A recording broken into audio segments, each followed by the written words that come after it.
그래서 4장 10절로 13절의 말씀을 가지고 자족의 비결이라는 제목으로 이 시간 하나님의 말씀을 나누겠습니다. 여러분, 요즘 뉴스나 기사 또는 주변의 사람들로부터 심심치 않게 듣는 소리가 있다면 그것은 바로 경제적으로 너무 힘들다라는 말인 것 같습니다.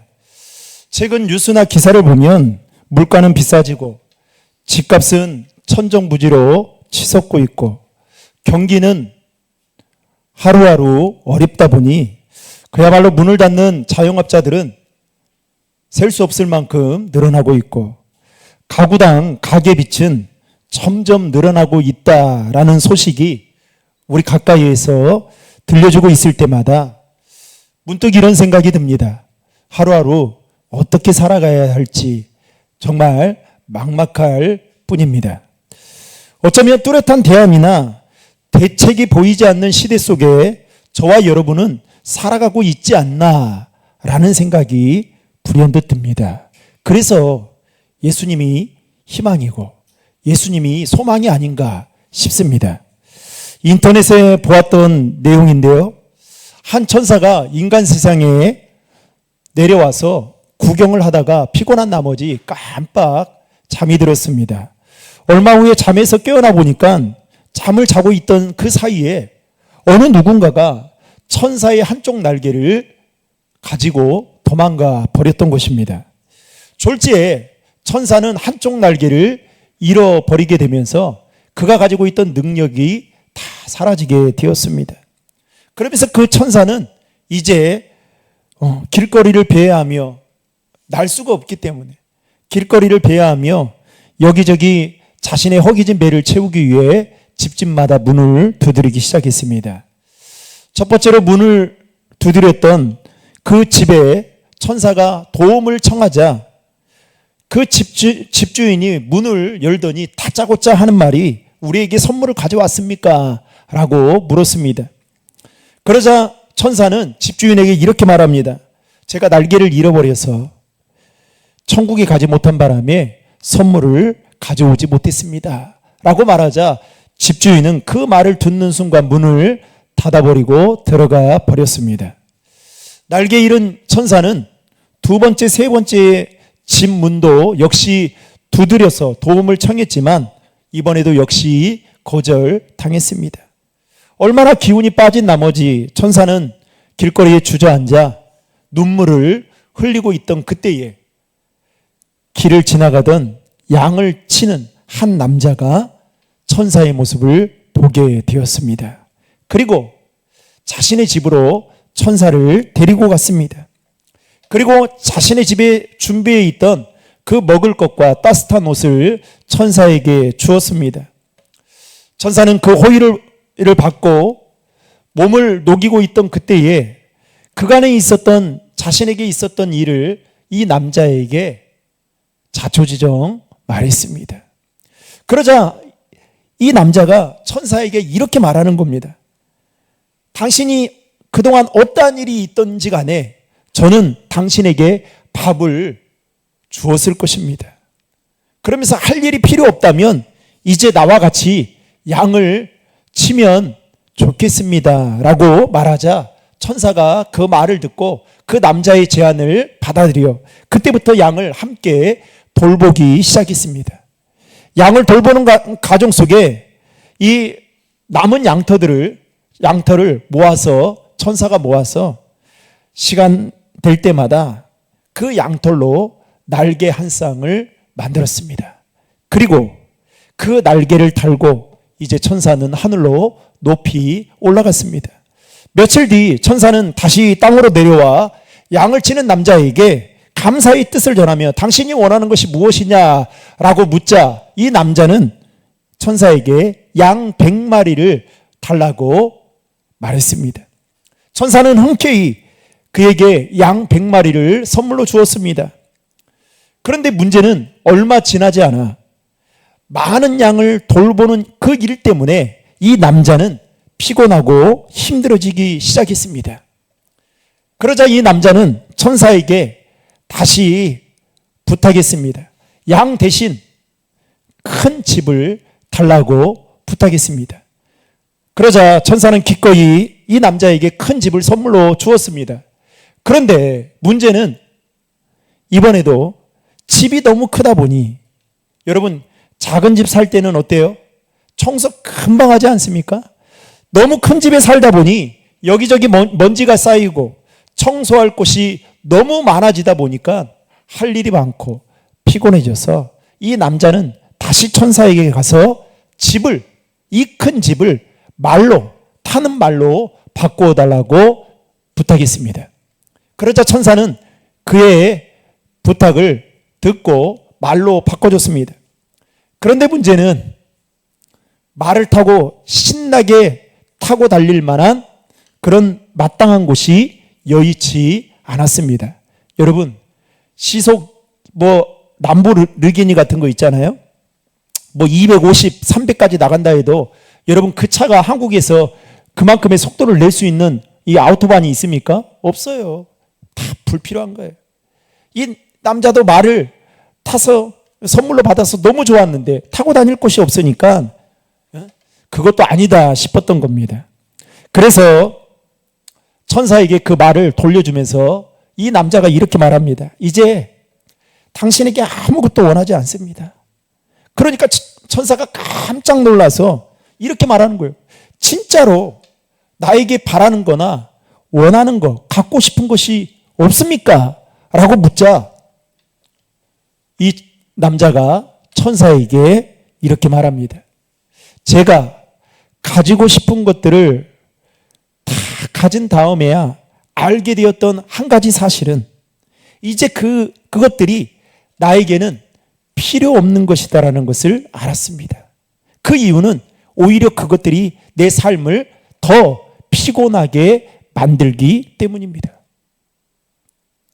그 말을 듣고 천사가 미소를 띠며 그 남자에게 마지막으로 그렇다면 값으로 따질 수 없는 선물을 주겠노라고 이야기하면서 그 남자에게 만족할 수 있는 마음을 선물로 주었다라는 이야기가 있습니다. 여러분, 오늘날 사람들은 이 이야기 속에 나오는 남자처럼 자신이 원하고 바라는 것들을 가져도 행복해하지 못합니다.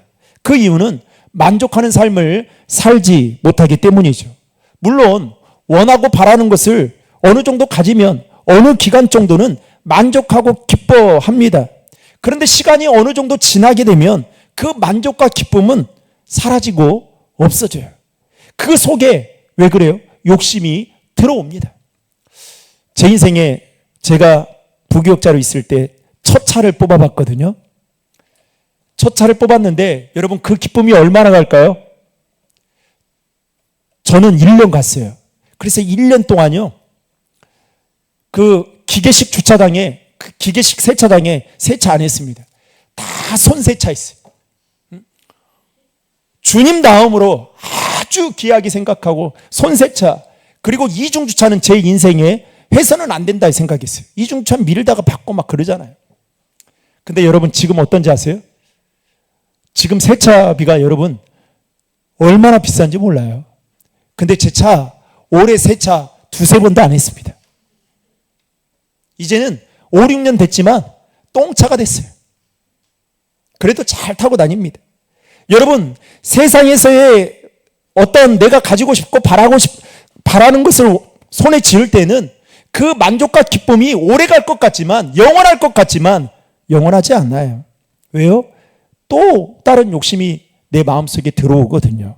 욕심이 들어오게 되는 순간 지금 내가 누리고 있는 것에 대해 만족하지 못하게 되고 더 많은 것들을 계속해서 끊임없이 갈망하게 됩니다. 그러다 보니까 더 다른 사람들보다 더 많은 것을 가지고 있고 더 많은 것을 누리고 있음에도 불구하고 어떤 삶을 살아요? 만족하지 못하니까 늘 원망하고 늘 불평하며 삶을 살아갑니다. 여러분, 하나님은 하나님의 자녀인 우리들이 만족한 삶을 살기를 원하고 바라십니다. 특별히 오늘 본문을 보면 사도 바울이 로마 감옥에 투옥되어 있음에도 불구하고 무슨 말을 하고 있느냐? 자족하는 일체의 비결을 배웠다라고 놀랄 만한 고백을 하고 있습니다. 여러분, 자족이라는 이 말은 스스로 만족할 줄 아는 마음의 상태를 말하는 겁니다.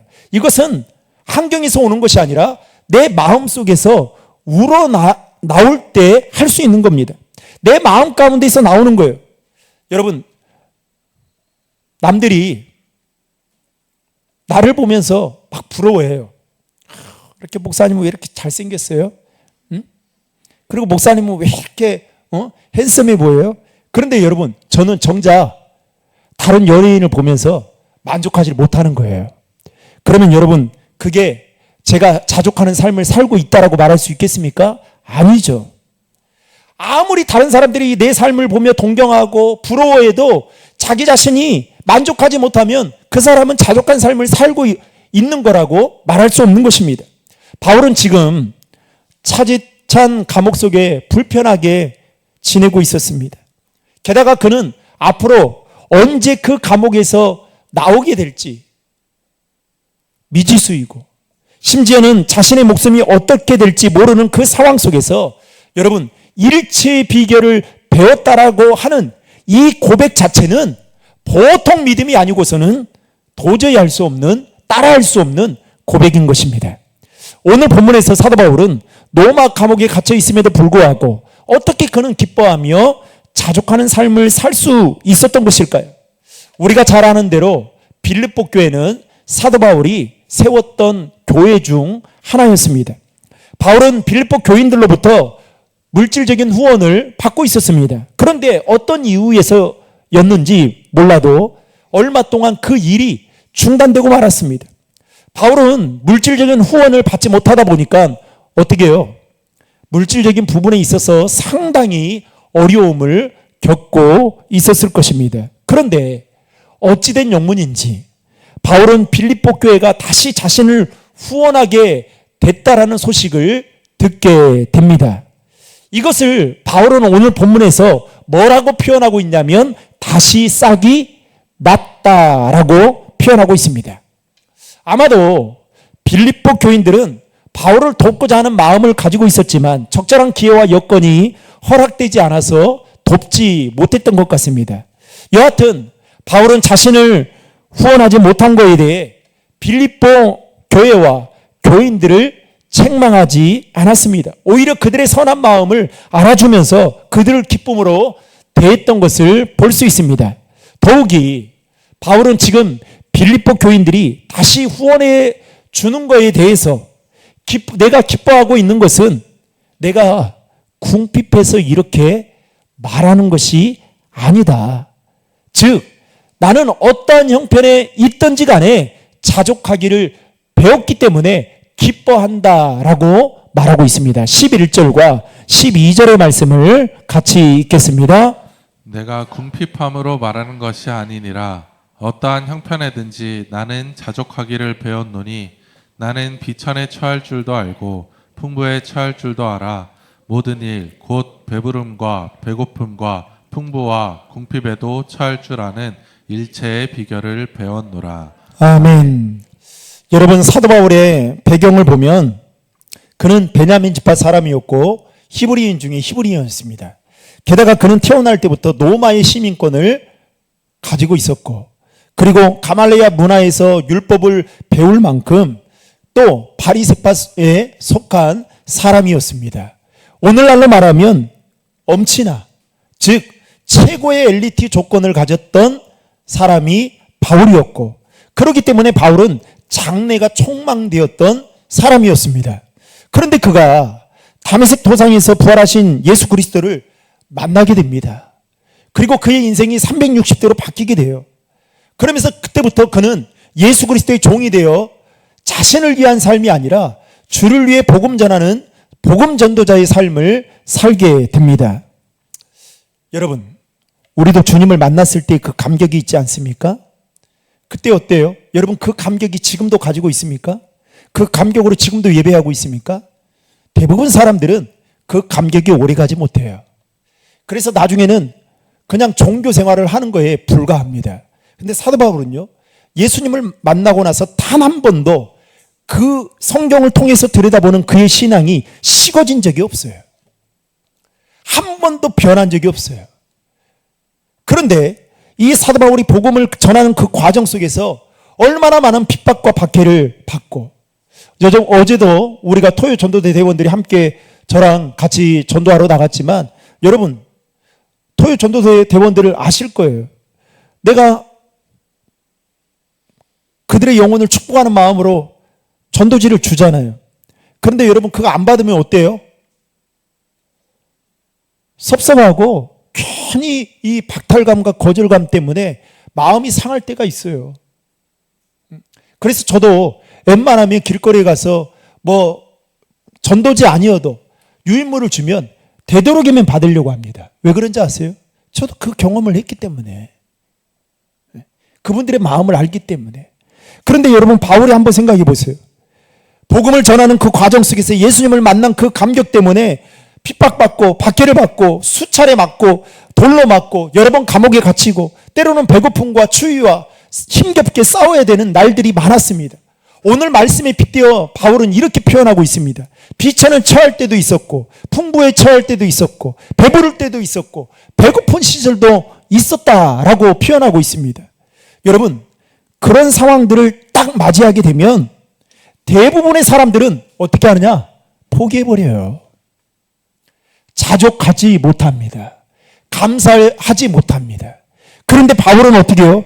그런 상황 속에서도 그러한 일들을 다 경험하는데도 불구하고 자족하는 비결을 배웠다라고 오늘 말하고 있습니다. 그러면서 바울은 13절에서 이렇게 고백합니다. 13절 말씀 같이 읽겠습니다. 내게 능력 주시는 자 안에서 내가 모든 것을 할 수 있느니라. 아멘. 여러분 이 말씀의 문맥의 의미를 잘 모르면 자기가 이렇게 해석해요. 하나님께서 능력 주시면 내가 모든 것을 다 할 수 있다. 여러분 이거는 엄청난 교만입니다. 그리고 이 13절의 말씀을 곡하게 해석하는 거예요. 사실은 전혀 그런 의미가 아닙니다. 문맥상으로 보면 바울의 고백의 의미는 이와 같습니다. 내게 능력 주시는 예수 그리스도 안에서 내가 부하든 내가 가난하든 내가 풍부하든 내가 궁핍하든 어떤 환경 가운데 있다 할지라도 나는 만족할 수 있다. 그러므로 하나님 안에서 어떤 상황 가운데 있든지 나는 자족할 수 있다라는 이 고백이 13절의 고백인 것입니다. 사랑하는 성도 여러분, 지금 여러분의 삶에 얼마나 만족하며 살아가고 있습니까? 혹시 만족하지 못한다면 그 이유가 어디에 있다고 생각하십니까? 좀 죄송한 이야기지만 여러분 이 부부간의 관계도 왜 이렇게 오늘날 이혼이 많아지고 있습니까? 한마디로 말하면 만족하지 못하니까 그래요. 죽지 못해서 막 얼마나 사랑해서 그렇게 살았잖아요. 그렇게. 근데 어떻게 해요? 어느 순간 내 남편이 현빈으로 보였던 내 남편이 그렇게 안 보이거든요.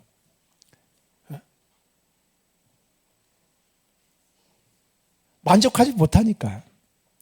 일반적으로 크게 보면 두 가지 이유입니다. 하나는 내 욕심 때문이고 또 하나는 남과 비교하는 마음 때문에 만족하지 못하는 거죠. 바울은 지금 현재 로마 감옥에 갇혀 언제 그곳에 나올지도 모르는 암담한 상황 가운데 처해 있었습니다. 그런데도 그가 자족할 수 있다라고 고백하는 것은 여러분 바울은 남다른 능력을 가지고 있어서가 아니었어요. 우리는 이렇게 치부해버려요. 성경에 나오는 믿음의 사람들은 특별한 사람이다. 태생부터가 다르다. 여러분 그럽니까? 아니에요. 아니단 말이죠. 근데 우리는 그렇게 합리화해요. 게다가 바울은 지금 현재 많은 것을 가지고 누리고 있었습니까? 그것도 아니단 말이죠.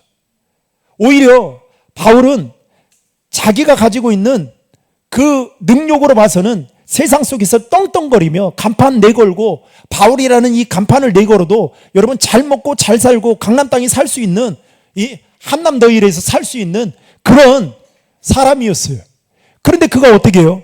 예수님을 만나고 나서 그의 인생이 바뀌게 되었어요. 근데 그 바뀐 것이 우리가 생각하는 행복의 조건과 여러분 똑같습니까? 아니에요. 너무나도 많은 핍박과 고난을 받았단 말이죠. 그럼에도 불구하고 바울이 이렇게 고백하는 겁니다. 나에게 능력을 주시는 예수 그리스도께서 내 안에 계시기 때문에 나는 모든 것을 할 수 있다. 이 믿음이 바울에게 있었기에 그는 이렇게 고백하는 겁니다. 내게 능력 주시는 자 안에서 나는 내가 모든 것을 할 수 있느니라. 사랑하는 성도 여러분, 오늘 13절의 사도 바울의 고백이 저와 여러분들의 고백이 되기를 주님의 이름으로 축복합니다. 말씀을 맺겠습니다. 사랑하는 성도 여러분, 지금 우리 가운데 어떤 분은 비천한 상황 가운데 처해 있는 분도 계실 겁니다. 반대로 어떤 분은 풍부한 상황 가운데 처해 있는 분도 계실 겁니다.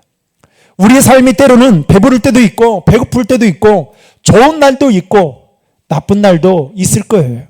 우리 인생에는 풍부와 궁핍과 부유와 빈곤과 맑음과 흐림이 계속해서 반복되고 뒤바뀌게 될 겁니다. 그래서 여러분 자만하면 안 되는 거예요. 이와 같은 인생 속에서 여러분 우리가 행복과 평안을 조건으로 삼는다면 우리의 마음은 수시로 환경과 조건에 따라 변덕이 심할 거예요. 더 나아가서 자족하지 못할 것입니다. 아니, 상황에 따라서 우리의 신앙의 태도나 우리의 자세나 우리의 마음도 달라지게 될 겁니다. 힘든데, 내가 지금 먹고 살기 힘든데 신앙이 뭐냐는 거예요. 교회에 나오겠냐는 거예요. 그러나 사도 바울은 어떠한 상황과 환경 속에서도 조건 속에서도 그는 자족하기를 배웠습니다.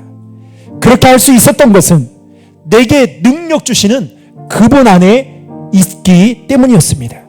다시 말해서 예수 그리스도 안에 있기 때문에 그분과의 관계 속에 있기 때문에 자신은 어떠한 조건과 상황과 환경 속에 있다 할지라도 나는 자족할 수 있다. 그래서 너희들이 나를 도와줘서 내가 기뻐하는 것이 아니라 궁핍해서가 아니라 나는 자족하는 비결을 배웠기 때문에 기뻐한다 라고 고백하고 있는 것입니다. 사랑하는 성도 여러분, 여러분들의 기도로 제가 몸이 많이 좋아지기는 했습니다. 이번 주 목요일 날 이제 9개월 차가 돼서 진단을 받으면서 여러분 다 그런 것 같아요. 아침에 일찍 가서 진료를 받기 위해 기다리는 그 의자에 앉아 있을 때 여러분 그 마음을 아십니까? 제 눈에는 다 암 환자들만 보여요. 그래서 기도 같아요. 그리고 그분들의 아픔이 사실 제 아픔처럼 느껴집니다. 그런데 여러분들이 기도 많이 해주셔서 이제는 많이 좋아지고 있어요. 그런데도 불구하고 지금도 삶을 살아가는 데 있어서 얼마나 제한적인 것들이 많은지 모릅니다. 특별히 여러분들이 아무 걱정 않고 아무 근심하지 않는 먹는 문제가 제 인생에는 얼마나 제한적인지 몰라요. 제가 그동안에는 이랬었거든요. 좀 교만한 생각입니다. 먹는 것 때문에 막 이렇게 안달이는 사람들 보면 왜 저럴까? 그냥 먹으면 되지 와 이렇게 저렇게 신경 쓰고 그럴까? 그런데 제가 아파 보니까요 안 그렇던데요. 아, 먹는 게 때로는 기쁨이었구나. 소소한 행복을 주었던 것이구나. 그래서 몰랐어요. 이게 감사의 조건이지 솔직히 몰랐습니다. 근데 아프고 나니 알게 됐어요. 그러면서 기도의 제목이 바뀌었어요. 하나님, 이 가운데에서도 자족할 수 있는 마음을 주십시오. 제가 아무튼 그 일을 겪고 나서 제 마음속에 감사의 마음들이 많이 생겨났습니다. 사랑하는 성도 여러분, 많이 가지고 있다고요? 많이 누리고 있다고 감사의 마음이 생겨납니까? 그렇지 않습니다. 예수 그리스도 안에 있을 때에, 그분께서 나에게 능력을 주실 때에 내가 자족할 수 있는 비결을 가지고 살아갈 수 있는 거예요. 그러므로 사랑하는 성도 여러분, 저와 여러분도 예수 그리스도 안에 있음으로 말미암아 사도 바울처럼 상황과 환경과 조건을 뛰어넘어 자족하며 믿음으로 살아갈 수 있기를 주님의 이름으로 축원합니다.